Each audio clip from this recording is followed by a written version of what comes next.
Te ütlesite, et tahate teha meile parimat maksusüsteemi. No tore on, kehtestasite meile 20 uut maksu ja seejuures te ise tegite ju sellesama maksu esimesest eurost. Ja nüüd räägite siin, et see on suur heategu, et te selle nüüd ise hakkate ära kaotama. Et kas nüüd peaks Eesti rahvas olema nüüd parteile ja valitsusele elu lõpuni tänulik, kes määras neile küll piltlikult öeldes 100 kepihoopi, aga nüüd 2 sellest ära kaotab?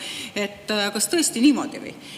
Ja maksuküüru kaotamine tähendab, et riigieelarvest läheb välja 500–700 miljonit ja tagasi maksab selle ikkagi rahvas ja eriti selle rahva vaesem osa.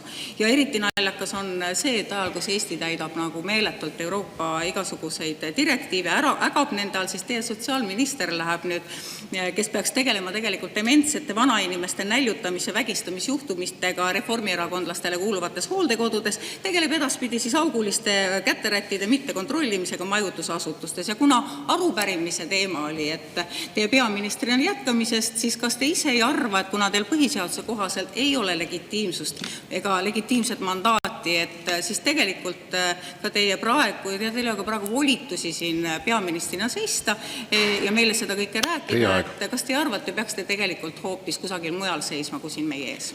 Aitäh. Aitäh. Peaminister peab arupärimistele vastama, sellepärast ma siin olen. Ja mind hämmastab, et teile on maksuteema naljakas või kaitsekulutuste tõus naljakas. Minu meelest see ei ole naljakas, see on tõsine asi ja Eesti iseseisvuse nimel tuleb pingutada ja sellesse tuleb raha panustada. Aitäh.